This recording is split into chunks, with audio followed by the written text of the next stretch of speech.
turn to Dr. Laura Smith, who's presidential historian at the University of Oxford. Always good to speak with you, Doctor. What did you learn from, I was going to say last night, from this morning? Good morning. Good morning. Always good to speak to you too, Nick. Learn is a strong word.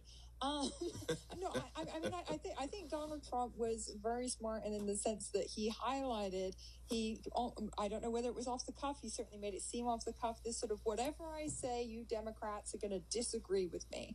And then, just as was described, he used these moments that seemed that they should have been bipartisan in terms of the guests that he highlighted that didn't draw any agreement from Democrats either. So I think it was very different than choosing like Limbaugh in his first term to give him the Presidential Medal of Freedom, that sort of thing. It was aimed at bipartisanship and highlighted, oh, well, these people are just going to be disagreeable, aren't I patriotic instead?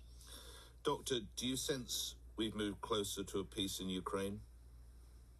It was interesting that Ukraine was submerged, I felt, in terms of the order. It was a historically long speech. I mean, Wilson is the first one who started this trend of actually going to Congress and speaking in front of the chamber.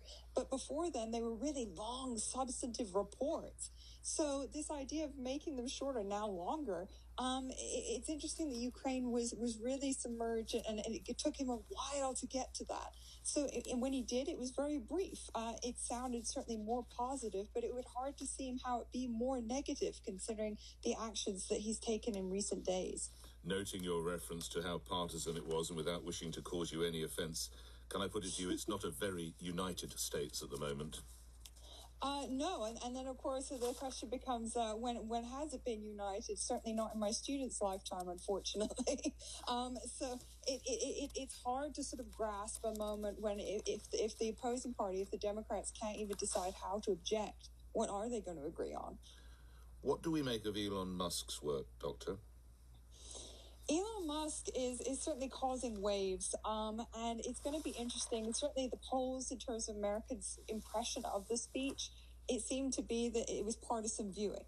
So a lot of Republicans tuned in and were very happy with what they saw and are not concerned yet because they've yet to fully feel the implications of things like tariffs, or if they don't know someone personally or haven't personally lost a federal job through Elon Musk's actions and cuts to the federal government. So there is more sort of skepticism and concern on the left and amongst Democrats because Elon Musk is sort of swinging the chainsaw quite literally at these jobs. So we're going to have to see how that plays out on the Republican side. We learn many things about the president. Last year we learned his favourite word was tariffs.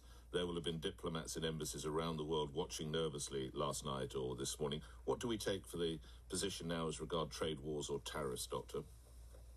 It doesn't sound like things are going to be getting any better on that front anytime soon either. I mean, he mentioned something about bracing for some disruption, I think he said, which almost sounded like, the brace for turbulence, and everyone grabs their armseat chair.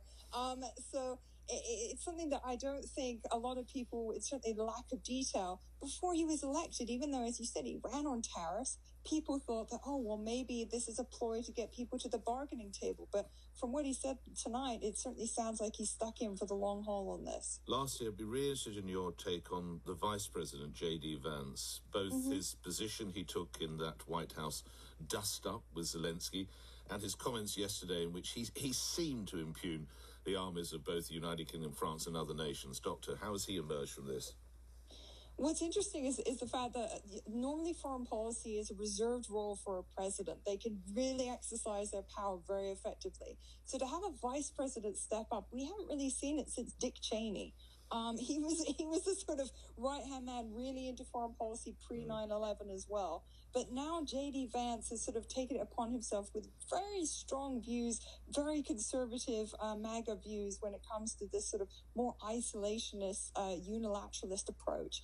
And he seems to sort of try, he was very effective certainly in the Oval Office at getting Trump's attention and moving away from the structure of the day. And obviously has made huge waves with his comments in Europe and in the UK as well. So he's certainly not out there to make friends internationally, but I don't think that he's certainly burnishing his own stock as a MAGA Republican back home by doing so. Laura, thanks for your time. You have a good day. Dr. Laura Smith is presidential historian from the University of Oxford.